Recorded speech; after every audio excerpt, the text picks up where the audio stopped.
Bismillahirrahmanirrahim. Assalamualaikum warahmatullahi wabarakatuh.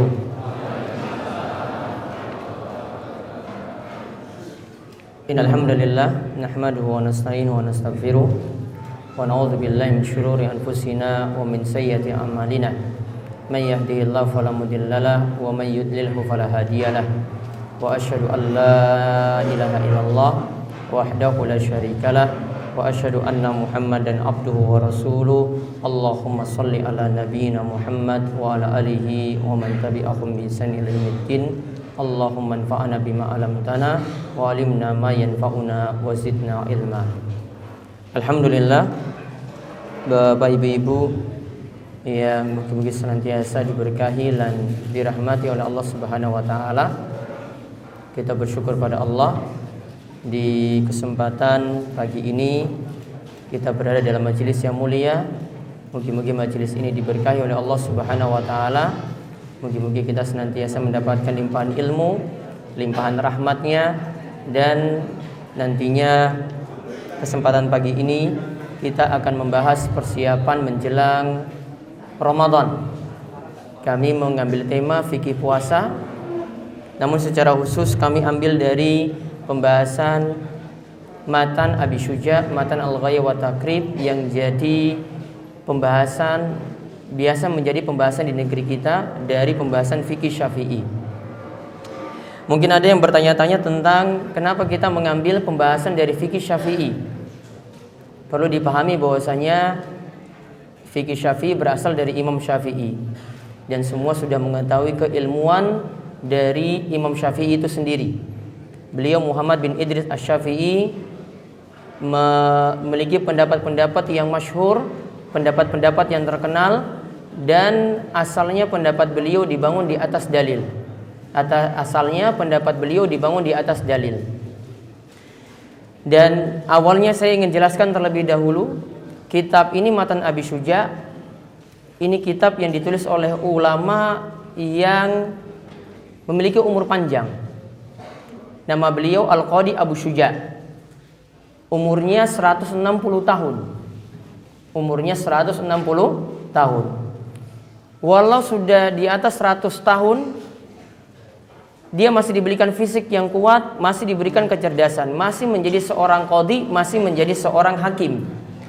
Masih menjadi seorang qadhi, masih menjadi seorang hakim.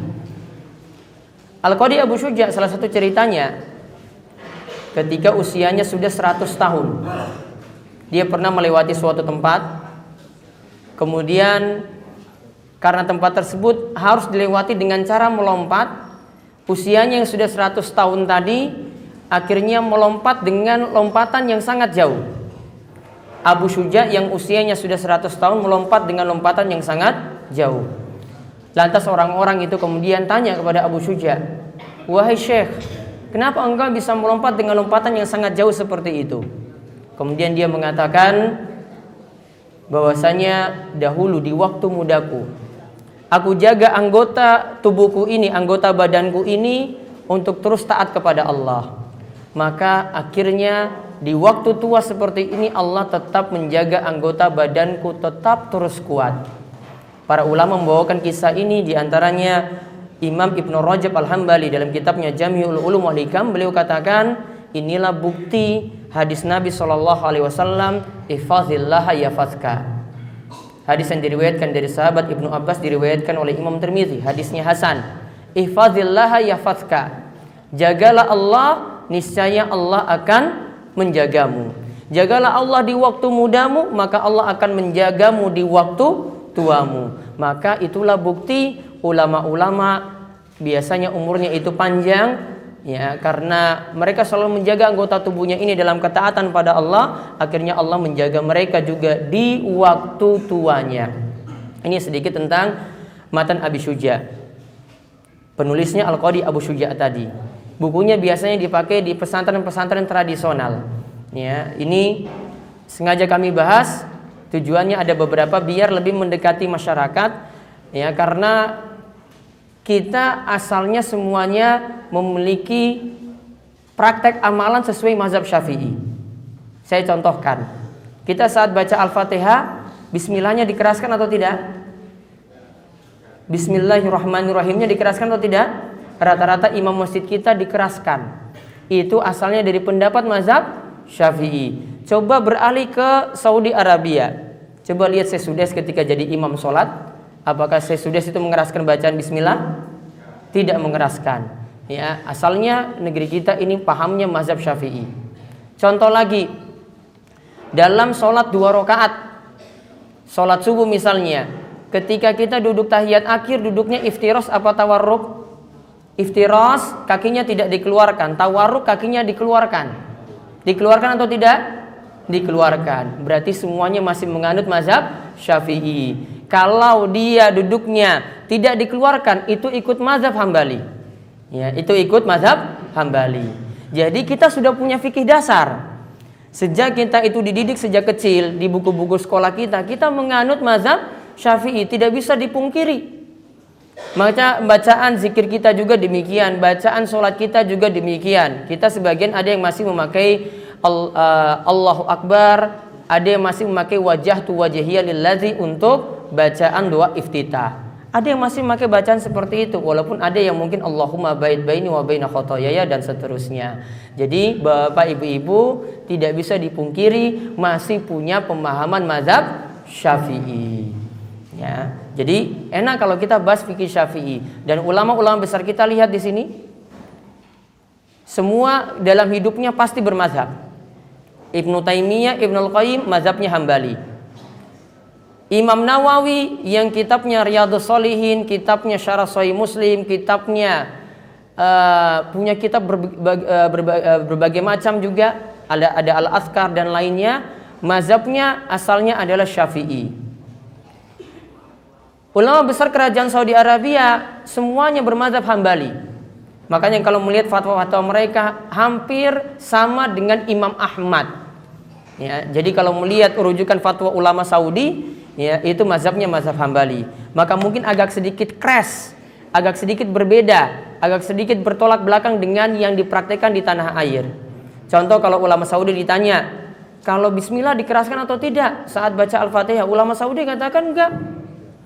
Karena sejak Imam Ahmad berpendapat seperti itu, maka ulama-ulama di sana berpendapat rata-rata seperti itu. Dan ulama kita di Indonesia mazhabnya ini, ulama besar Indonesia mazhabnya Syafi'i. Ada yang paling terkenal dan ini juga diakui di tanah Arab, ada Imam Nawawi Al-Bantani, asli Banten. Ya, itu ilmunya terkenal juga, sangat masyhur di negeri kita. Mazhabnya mazhab Syafi'i. Jadi kalau kita bermazhab tidak masalah. Namun di sini saya jelaskan, mazhab itu boleh. Bapak-bapak, ibu-ibu pakai pendapat mazhab itu boleh, tidak masalah. Karena tadi ada contoh dari ulama. Namun ingat ada syarat-syaratnya di sini. Yang pertama, tidak menjadikan bermazhab itu sarana untuk bermusuhan. Jangan gara-gara kamu pilih mazhab ini, akhirnya yang ini nggak cocok, akhirnya gontok-gontokan. Wah, saya nggak terima. Kamu pakai bismillah tadi, saya nggak pakai bismillah. Nggak terima seperti itu. Bar sholat langsung tukaran, nggak boleh. Bermazhab tidak boleh seperti itu. Mungkin ada yang punya keyakinan dia tidak keraskan bismillahnya, dia tetap sholat. Di belakang imam yang keraskan bismillahirrahmanirrahim, tidak masalah. Dia mungkin punya pendapat yang berbeda dengan kita, dalilnya juga ada. Maka kita hargai pendapat tersebut. Yang kedua, tidak boleh diyakini wajib bermazhab. Jangan sampai ada yang berpendapat bermazhab itu wajib. Artinya kalau kita tidak ikut mazhab sesat, kafir, nggak boleh. Pokoknya ini cuma sekedar sebagai sarana saja. Kita belajar boleh pakai mazhab, namun tidak boleh menganggapnya wajib. Yang ketiga, tidak boleh diyakini wajib ikut satu imam. Ada yang ikut imam yang lain berarti sesat. Maka tidak boleh ada yang punya keyakinan, wah kita wajib ikuti Imam Syafi'i saja. Ada yang tidak ikuti Imam Syafi'i, sesat, dolalah, kafir, nggak boleh. Imam ini belum tentu benar 100%, imam yang lain itu belum tentu salah. Kadang pendapat Imam Syafi'i ada yang kurang tepat, maka kita tinggalkan pendapatnya, ikuti pendapat yang paling tepat. Jadi tidak boleh punya keyakinan ikut satu imam. Sama juga seperti Orang punya keyakinan tidak boleh punya keyakinan juga ikut satu kiai atau satu ustadz. Yang ada yang ikut kiai yang lain berarti sesat. Nggak boleh. Ya, ini berprinsip beragama tidak demikian. Kita memilih pendapat mana yang lebih kuat sesuai dengan dalil, bukan memilih pendapat cuma satu imam saja. Yang keempat, mengikuti pendapat imam mazhab itu yang berdasarkan dalil Al-Quran dan hadis. Berarti kalau pendapat imam mazhab itu bertentangan dengan Al-Quran dan hadis, maka pendapatnya tidak kita pakai. Imam Syafi'i mengatakan sendiri, idza sahhal hadis fahuwa madhabi.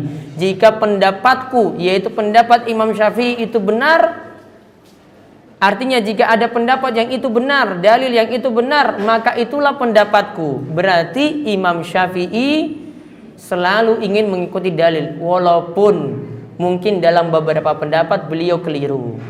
Maka kalau ada beberapa pendapat beliau keliru, maka kita tinggalkan. Contoh sederhana adalah muamalah. Ini sulit dipraktikkan di zaman ini. Dalam muamalah dalam mazhab Syafi'i, kalau mau jual beli harus pakai omongan, harus pakai lisan. Pak, tak tumbas gulamu sekian rupiah. Yang punya barang dia jawab, iya saya jual barang ini padamu. Harus pakai bicara. Kalau tidak pakai bicara, maka dianggap tidak jual beli. Kira-kira seperti ini dipraktikkan zaman ini, sah atau tidak? Banyak yang sah atau tidak? Banyak yang tidak sah. Coba pergi ke supermarket, nih, datang, Pak, langsung kan datang ke kasir, kasih barangnya, terus cuma hitungan aja keluar di layar 500.000, bayar 500.000, nggak ada omongan sama sekali keluar dari supermarket. Berarti kalau menurut mazhab Syafi'i jual belinya nggak sah. Mau beli jual beli online nggak bisa juga. Maka dalam mazhab Syafi'i seperti ini ketatnya, maka untuk jual beli modern itu tidak bisa dipakai pendapat tersebut. Nah, ini sangat susah sekali. Maka di sini kita lihat boleh bermazhab asalkan tidak fanatik buta. Boleh bermazhab asal tidak fanatik buta. Maaf, saya bawa contoh dua kasus. Saya sengaja bawa contoh di sini biar pahami sebagian masyarakat kita memilih pendapat seperti ini. Contoh masalah kunut subuh. Dalam mazhab Syafi'i kunut subuh itu bagian dari sunnah ab'ad. Di dalam kitab Matan Abi Syuja juga di sini disebutkan kunut subuh bagian dari sunnah ab'ad. Ada yang tidak kunut subuh, maka dalam mazhab Syafi'i disunnahkan untuk melakukan sujud sahwi. Ada yang tidak kunut subuh disunahkan melakukan sujud sahwi. Masuk dalam sunnah ab'ad. Sama seperti perihal tahiyat awal. Tahiyat awal kalau ditinggalkan maka nanti ada sujud sahwi. Contoh masalah kunut subuh dalilnya demikian. Anas bin Malik, ia mengatakan Rasulullah SAW pernah kunut setelah rukuk. Pernah kunut sebulan setelah ruku. Kunut terus-menerus selama sebulan penuh. Beliau mendoakan yang hidup dari orang Arab, kemudian beliau meninggalkan kunut tersebut setelah sebulan. Hadis ini diriwayatkan oleh Imam Bukhari dan Muslim. Coba lihat teksnya, ada enggak di sini kunut subuh? Teksnya kunut subuh atau tidak? Tidak ada istilah kunut subuh di sini. Namun ini jadi dalil dari Ibnu Hajar dalam kitabnya Bulughul Maram, beliau ambil hadis ini untuk jadi dalil untuk kunut subuh. Maka di sini lihat, Nabi meninggalkan kunut terus-menerus cuma 1 bulan saja. Dan yang dimaksudkan di sini adalah beliau melakukan kunut saat itu kunut nazilah, kunut ketika kaum muslimin dapat musibah besar. Ada riwayat dari Ahmad dan Daruqutni menyebutkan ini dalil yang sangat tegas. Disebutkan beliau Nabi SAW terus-menerus membaca kunut subuh hingga meninggal dunia. Nabi terus-menerus membaca kunut subuh hingga meninggal dunia. Hadisnya riwayat siapa? Ahmad dan Daruqutni. Namun hadis ini dhaif. Karena ada perawi bernama Abu Ja'far Ar-Razi yang jelek hafalannya. Juga ada perawi yang namanya Ar-Rabi bin Anas Al-Bakri yang biasa keliru meriwayatkan hadis. Sehingga para ulama menilai hadisnya itu dhaif. Berarti hadis yang mengatakan kunut subuh terus menerus sampai meninggal dunia dhaif. Yang ada tadi cuma 1 bulan penuh, dan itu cuma terjadi di masa Nabi SAW. Setelah itu Nabi SAW meninggalkan kunut subuh. Paham masalahnya? Ya, jadi dalam mazhab Syafi'i kalau pendapat ini dhaif maka kita tinggalkan, walaupun disebutkan oleh Ibnu Hajar dalam kitabnya Bulughul Maram. Saya yakin Bapak Ibu-ibu pernah membaca Bulughul Maram. Contoh lagi, membaca Yasin saat meninggal dunia. Dalilnya ada. Ya, ini disebutkan dalam kitab Sunan. Disebutkan dari Ma'qil bin Yasar, Nabi SAW bersabda, "Iqra'u Yasin ala mautakum." Bacalah surat Yasin pada orang yang akan mati di antara kalian. Sudah dipraktekkan belum? Sudah dipraktekkan? Saya nggak usah butuh jawaban. Hadis ini lihat, diriwayatkan oleh Abu Daud, Ibnu Majah, An-Nasa'i dalam Al-A'mal Al-Yawm wal Laila. Kata Ibnu Hajar dalam Bulughul Maram, hadis ini sahih menurut Ibnu Hibban. Namun yang lebih tepat, hadis ini adalah hadis yang dhaif. Kelemahan pertama, hadisnya hadis ittirab, atau diistilahkan oleh ulama hadis muttarib. Hadis muttarib itu sama-sama kuat periwayatannya, namun ada berbagai macam lafaz. Ada dari Abu Utsman, dari bapaknya, dari Ma'qil secara marfu. Di riwayat yang lain disebutkan dari Abu Utsman, dari Ma'qil langsung, tidak disebut bapaknya. Yang lainnya menyebutkan lagi dari bapaknya, dari Ma'qil secara marfu, diriwayatkan dengan penyebutan berbeda. Semuanya sama-sama kuat. Para ulama katakan karena semuanya saling bertolak belakang, yang satu kok bilang ini, yang satu bilang lain, semuanya tidak kita pakai. Dan kelemahan kedua, kata Imam Zahabi, Abu Utsman dan bapaknya perawi yang majhul, tidak ada ulama yang kenal. Kalau tidak ada ulama yang kenal, berarti hadisnya hadis yang bermasalah. Kesimpulannya, para ulama katakan hadisnya hadis dhaif. Dan hadis yang lebih tepat, kata Nabi SAW, "Man kana akhiru kalamihi la ilaha illallah dakhalal jannah." Siapa yang akhir hidupnya mengucapkan la ilaha illallah, maka dia masuk surga. Berarti ditutup dengan apa kalau meninggal dunia? Dengan la ilaha illallah. Dan Nabi katakan, "Lakinu mautakum la ilaha illallah." Tuntunlah orang yang mau mati di antara kalian dengan bacaan la ilaha illallah. Ingatkan dia untuk baca la ilaha illallah. Ini lebih kuat daripada hadis tadi. Maka kalau kita mazhab hanya sebagai sarana untuk belajar, dalil yang lemah ditinggalkan, ambil dalil yang kuat. Ya, ini prinsipnya. Jadi kalau kita bermazhab Syafi'i tidak masalah.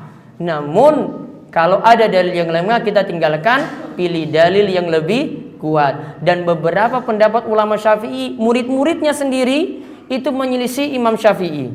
Beberapa pendapat Imam Nawawi diselisih oleh Imam Syafi'i. Dan juga Imam Syafi'i punya murid-murid juga, sesama muridnya pun saling berselisih pendapat. Itu hal yang biasa, karena mereka semua ingin mengikuti pendapat yang lebih kuat dalilnya.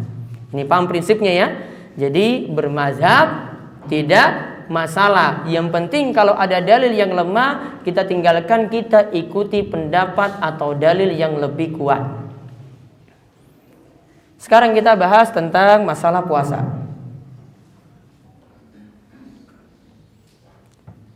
Puasa kita istilahkan dengan saum, diistilahkan dengan siam.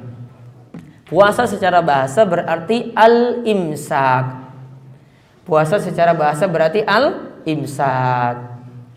Kita ketika menjalankan puasa ada istilah imsak di sini. Imsak itu artinya menahan diri. Ya, imsak artinya itu menahan diri. Contoh yang masih menjalankan seperti ini, ada imsaknya itu dengan tidak berbicara. Contoh Maryam, di dalam surat Maryam itu pernah bernazar, nazarnya seperti ini, walan ukalliman nasa insiya, walan ukallimal yauma insiya. Aku tidak mau berbicara pada hari ini pada satu orang pun.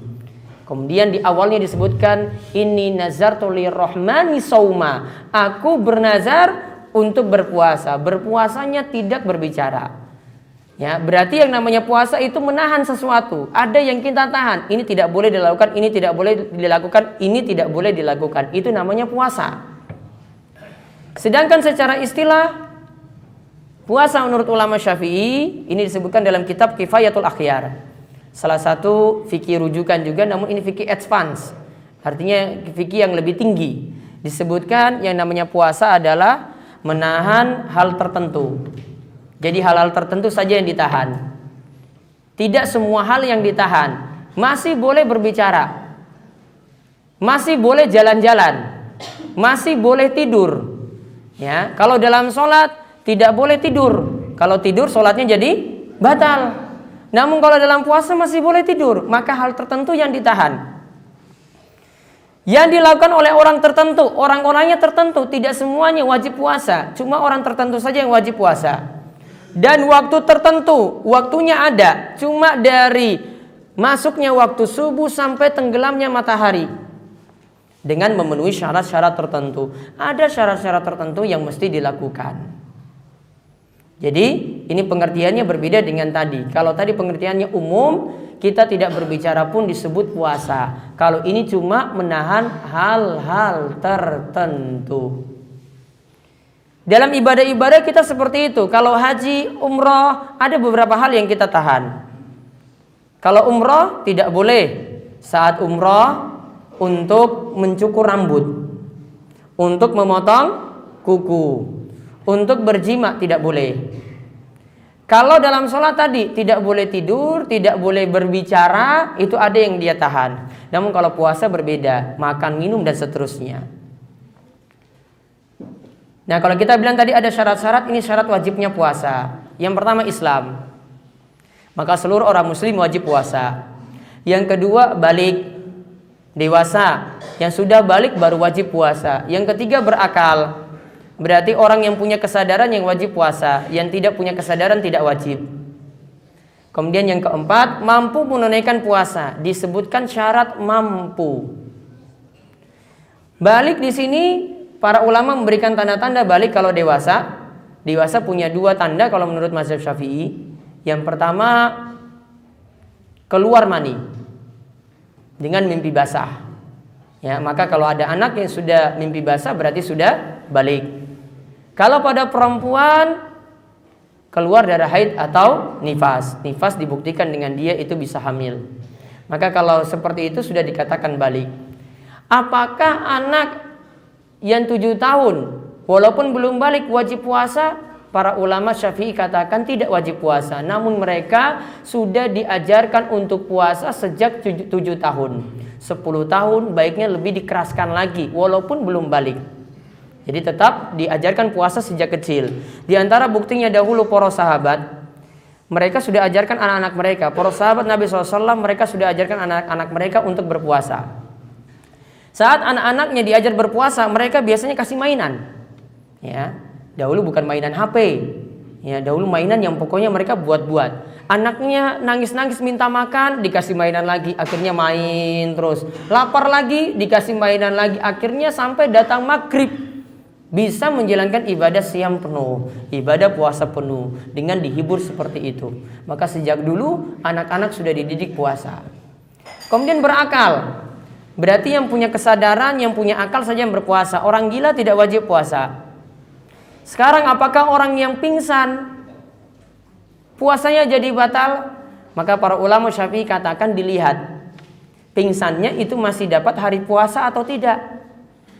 Kalau pingsannya tidak dapat hari puasa, misalnya dia tidak sadar dari subuh sampai maghrib, ya, tidak sadar dari subuh sampai maghrib, berarti sudah hilang kesadaran ketika itu, tidak dapat hari puasa, maka puasanya tidak sah.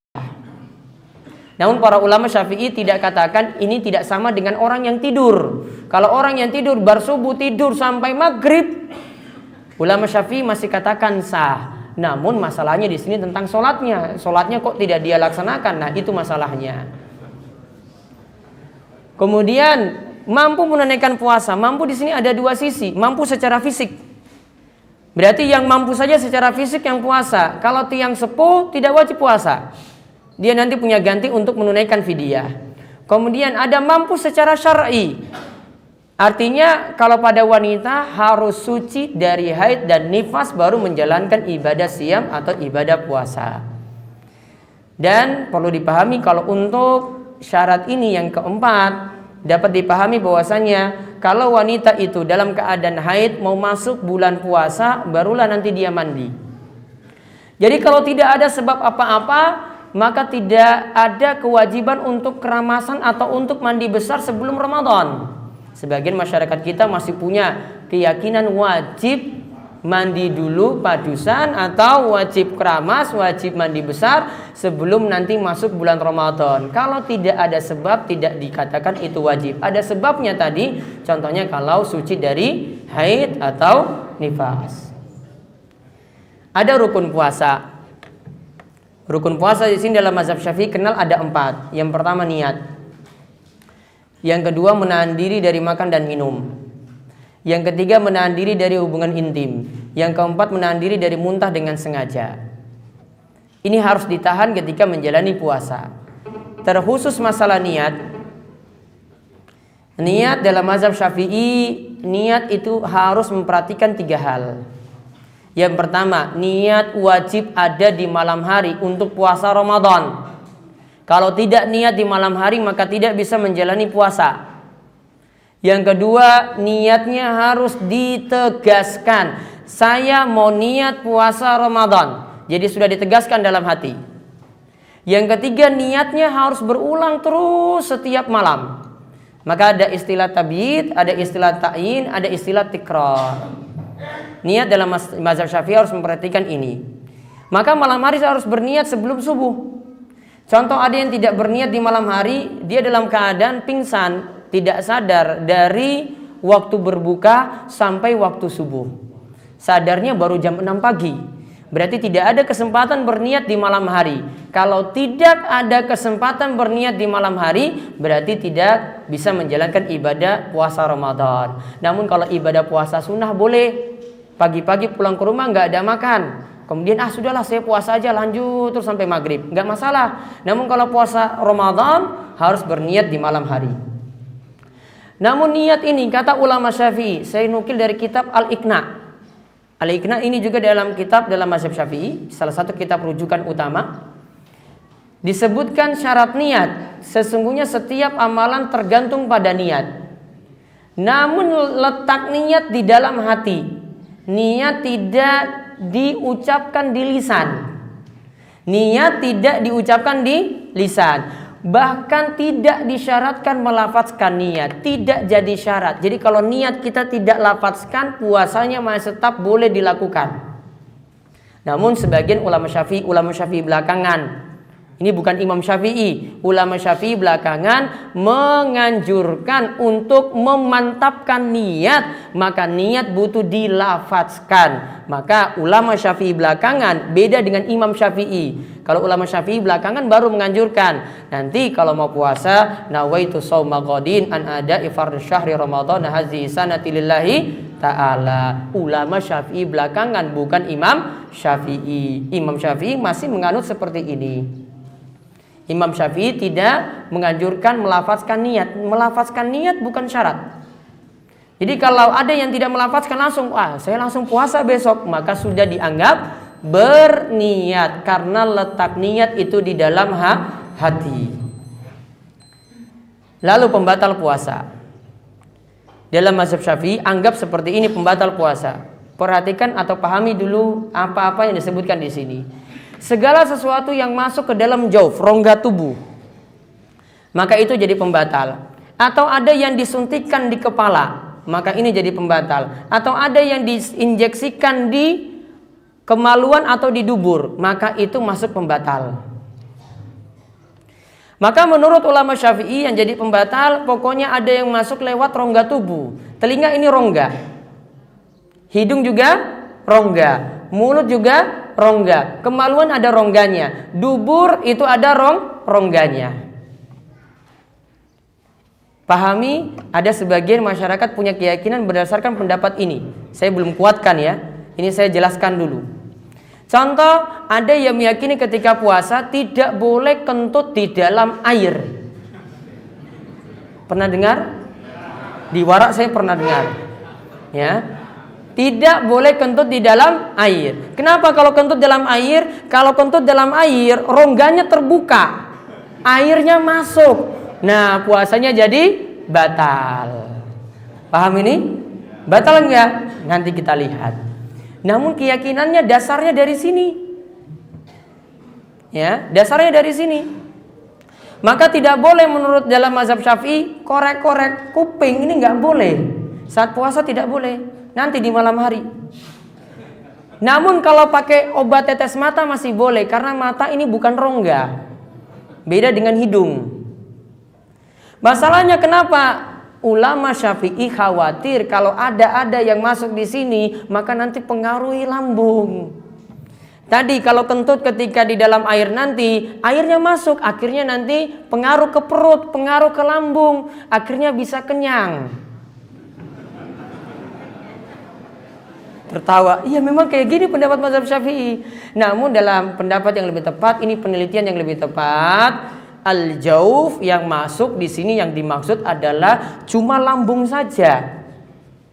Maka jadi pembatal ketika ada segala sesuatu yang masuk lewat mulut, ya, pokoknya masuk, tidak mesti lewat mulut. Masuk dan punya pengaruh ke lambung. Efeknya apa? Membuat kondisi orang itu jadi kuat, kenyang. Membuat efeknya itu apa? Jadi kuat, kenyang. Namun ada tambahan lagi, makan dan minum di sini kalau secara istilah atau secara bahasa disebut makan dan minum, maka sudah jadi pembatal. Contoh, secara istilah atau secara bahasa masuk pembatal. Dalam bahasa Arab, menghisap rokok itu apa bahasanya? Ana tahudud? Apa bahasa Arabnya merokok apa? Apa? Hudud? Apa bahasa Arabnya? Syarbut dukhan. Dukhan itu artinya asap. Syarbu itu artinya minum. Karena dia lewat mulut. Sama misalnya seperti orang itu minum, maka orang Arab sebut syarbut dukhan, minum asap. Karena orang Arab sudah menyebutnya syarbut dukhan, maka otomatis rokok jadi pembatal puasa. Sudah nggak perlu dibahas-bahas lagi. Selesai. Ya, jadi nggak ada yang protes-protes ini. Wah, itu kan yang masuk nggak kenyang. Iya, wong Arab sebut itu syarbut dukhan. Ya, meminum udara. Ya, udara kalau diminum ya nanti semua jadi batal karena minum udara. Ini minum asap. Dan pembatal yang lainnya muntah dengan sengaja. Ada juga menyetubuhi atau jima dengan sengaja di kemaluan. Keluar mani karena bercumbu. Dia cium istri lantas keluar mani. Bisa atau enggak? Cuma nyium keluar mani, bisa atau tidak? Bisa saja. Sangat-sangat luar biasa itu. Ya, keluar mani karena bercumbu, puasanya batal.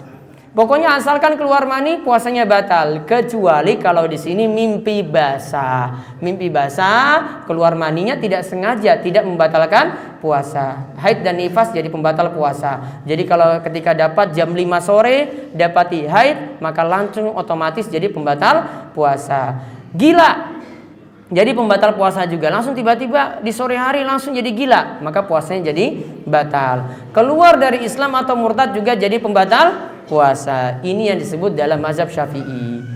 Sunnah puasa, kita disunahkan ketika puasa menyegerakan berbuka, enggak tunda-tunda. Sudah masuk waktu maghrib langsung berbuka. Enggak perlu tunggu, tunggu azannya rampung dulu, enggak perlu. Tunggu sholat maghribnya rampung dulu, enggak perlu. Ketika berbuka sudah tiba saat azan, maka sudah langsung berbuka puasa. Nabi SAW mengatakan, la yazalun nasu bi khairin ma'ajalul fitrah. Manusia senantiasa berada dalam kebaikan selama mereka menyegerakan waktu buka puasa. Kemudian disunahkan lagi mengakhirkan makan sahur. Makan sahur yang paling bagus itu diakhirkan. Sahur disebut sahur karena kita makannya di waktu sahur. Waktu sahur itu jam berapa? kata para ulama, ada yang katakan di sepertiga malam terakhir, sama seperti bapak ibu-ibu melaksanakan sholat tahajud. Sepertiga malam terakhir itu disebut waktu sahur. Namun diundur lebih bagus mendekati azan subuh. Karena Nabi SAW pernah ditanyakan kepada Anas, berapa lama Nabi SAW akhir waktu makan sahurnya sampai dilaksanakan sholat subuh. Ketika itu disebut oleh Anas biqadri khamsina ayah, sekitar membaca 50 ayat Al-Quran. 50 ayat Al-Quran kira-kira berapa menit? 10 atau 15 menit. Berarti akhir waktu makan sahur beliau dengan waktu pelaksanaan sholat subuh kira-kira 15 menit. Akhirnya di sini kita tak dapat tahu Nabi SAW biasa mengakhirkan waktu makan sahur. Kemudian meninggalkan kata-kata kotor juga dianjurkan ketika puasa. Walaupun kata-kata kotor ini haram. Kenapa tidak dimasukkan di rukun? Karena orang yang masih berbicara kotor puasanya tetap sah, namun pahalanya yang berkurang. Puasanya tetap sah, namun pahalanya itu berkurang. Contoh berbohong saat puasa. Berbohong saat puasa, puasanya sah. Namun Nabi SAW itu katakan rubba sha'imin hadzuhu min siyami al-ju'u wal atashu. Betapa banyak orang yang berpuasa dia cuma mendapatkan lapar dan haus saja. Karena dia berpuasa masih bohong, masih berbicara kotor dan lakukan maksiat yang lainnya. Artinya ini wajib ditinggalkan, namun ini masuk dalam sunnah puasa karena tidak membatalkan puasa. Kemudian kata Abu Syuja, ada hari-hari dilarang puasa. Ada 5 hari di sini, 1, 2 hari yaitu saat Idul Fitri dan Idul Adha. 3, 4, 5 yaitu pada hari-hari tasyrik, pada tanggal 13, 11, 12, 13 dari bulan Zulhijjah, haram untuk puasa. Kemudian ada dimakruhkan lagi untuk berpuasa yaitu pada hari yang meragukan. Contoh misalnya pada bulan Sya'ban ini kan bulan entah itu 29 atau 30. Taruhlah di situ ada yang yakini bahwasanya sekarang ini sudah 1 Ramadan padahal belum masuk. Maka dia berpuasa, sudah saya berpuasa aja lah. Ya, kalau puasanya dalam keadaan ragu-ragu tidak boleh. Puasa harus dengan niat yang pasti. Saya tegas mau puasa, tidak boleh saya ragu-ragu ini tanggal 1 apa bukan. Tidak boleh. Nah, kemudian hubungan seks saat puasa ini diharamkan dan jadi pembatal puasa yang paling parah. Karena selain dia punya kewajiban mengqadha puasanya diganti, juga punya kewajiban kafarah. Ada tebusan yang mesti dipenuhi. Tebusannya ini. Kalau nekat siang hari, nekat hubungan intim, memerdekakan 1 orang budak. Kalau tidak didapati, berpuasa 2 bulan berturut-turut. Syaratnya ingat ya, 2 bulan. Ditambah lagi dengan berturut-turut. Pas hari ke-10 sudah tuntas, hari ke-11 capek, disuruh ulang lagi. Ya, risikonya ini kalau nekat di siang hari. Ini terutama untuk pengantin-pengantin muda. Di sini ya, ada pengantin muda, ini bahaya. Ada yang pernah tanya kepada saya waktu itu, Ustadz, boleh nggak anak saya nikah saat puasa? Saya cuma jawab, ya boleh-boleh saja Bu. Namun saya khawatir Bu, kafaroh ini nanti dia dapat. Ya, kafaroh ini dia dapat. Dia pas siang hari nggak tahan karena pengantin muda kan? Pengantin muda. Akhirnya nanti bayar ini 2 bulan berturut-turut dia puasa. Saya cuma ingatkan ini Bu, hati-hati saja dengan ini. Kalau tidak mampu maka memberi makan kepada 60 orang miskin. Ya, 60 orang miskin nanti diberi makan. Baru di sini kalau orang itu meninggal dunia masih memiliki utang puasa, kata ulama Syafi'i, hendaklah memberikan fidyah sesuai dengan hari puasa yang ditinggalkan. Misalnya masih punya utang 10 hari, berarti nanti bayar fidyah sebanyak 10 bungkus makanan. Ada juga puasa bagi orang yang uzur, untuk tiang sepuh kalau tidak mampu puasa maka nanti bayar fidyah. Ada lagi bagi wanita hamil dan menyusui, jika khawatir pada diri sendiri, maka boleh tidak puasa, namun kewajibannya di sini masih ada qadha. Namun kalau dia khawatir pada anaknya, maka kewajibannya adalah qadha, nyaur sekaligus bayar kafarah, setiap hari tidak puasa sekaligus menunaikan fidyah. Jadi dalam mazhab Syafi'i tidak cukup fidyah saja, tetap ada qadha puasa. Mereka anggap wanita hamil menyusui mirip dengan orang sakit. Maka orang sakit, kata Allah, faman kana maridan aw ala safarin fa iddatun min ayamin ukhar. Siapa yang sakit atau melakukan perjalanan jauh, maka dia sahur puasanya di hari lain nanti setelah Ramadan. Jadi dalam bahasa Syafi'i tetap ada qada puasa. Kalau orang sakit dan musafir tidak puasa diganti di hari yang lain. Namun musafir tetap masih boleh puasa kalau mampu berpuasa. Kemudian yang terakhir itikaf. Itikaf ini termasuk sunnah di bulan Ramadan. Kita ketika menjalani ibadah siang di akhir-akhir bulan Ramadan sangat-sangat dianjurkan untuk itikaf. Itikaf punya syarat, yaitu yang pertama niat, yang kedua berdiam di masjid. Berapa lama diamnya? Ulama Syafi'i tidak beri syarat beberapa hari. Pokoknya selama diam sebentar. Walaupun cuma 2 jam atau 3 jam, maka sudah disebut itikaf. Tidak mesti 10 hari menurut mazhab Syafi'i. Karena kalau ini sunnah, itikaf itu sunnah, maka tidak dipaksakan sampai 10 hari. Beda dengan itikaf nazar. Maka misalnya bartarweh, ada yang itikaf sampai nanti sahur. Lalu pulang makan sahur, nanti subuh kembali lagi ke masjid, boleh. Ada yang tidak mampu itikaf di siang hari, cuma bisa malam hari karena siang bekerja, maka malam hari saja dia itikaf, boleh. Dalam mazhab Syafi'i ini masih dibolehkan. Dan itikaf itu batal karena berhubungan intim atau bersenggama. Wallahu a'lam bishawab. Ini jadi akhir pembahasan fikih Syafi'i tadi tentang masalah puasa. Karena waktunya singkat, saya bahas juga dengan singkat seperti itu. Wallahu a'lam bishawab. Ada yang ditanyakan, monggo silahkan. Ya, monggo.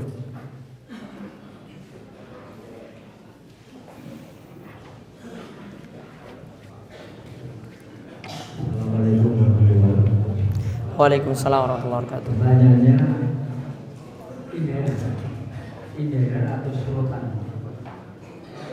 Surutan masuk ke rejo, masuk. Oh, nggih, Pak. Ya. Pasti membatalkan hijab. Terima kasih. Assalamualaikum warahmatullahi wabarakatuh. Baik. Contohnya tadi masuk lewat hidung. Contoh itu ketika ada yang flu nggih, pakai istilahnya inhaler, ya. Dimasukkan ke sini. Ini kasusnya sama juga seperti penderita asma. Penderita asma kadang mesti memakai spray. Dia masukkan di mulut sini. Namun ini sifatnya kalau inhaler ini tidak pengaruh ke lambung, sama juga dengan semprotan tadi untuk asma juga tidak pengaruh ke lambung.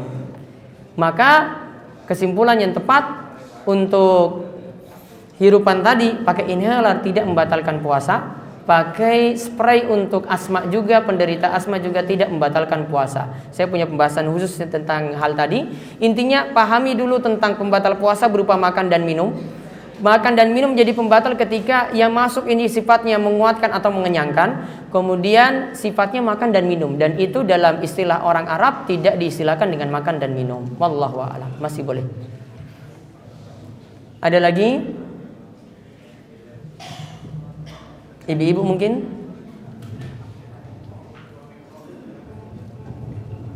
Monggo ibu wonten kang berapa? Bapak ya. Sementara cukup? Baik.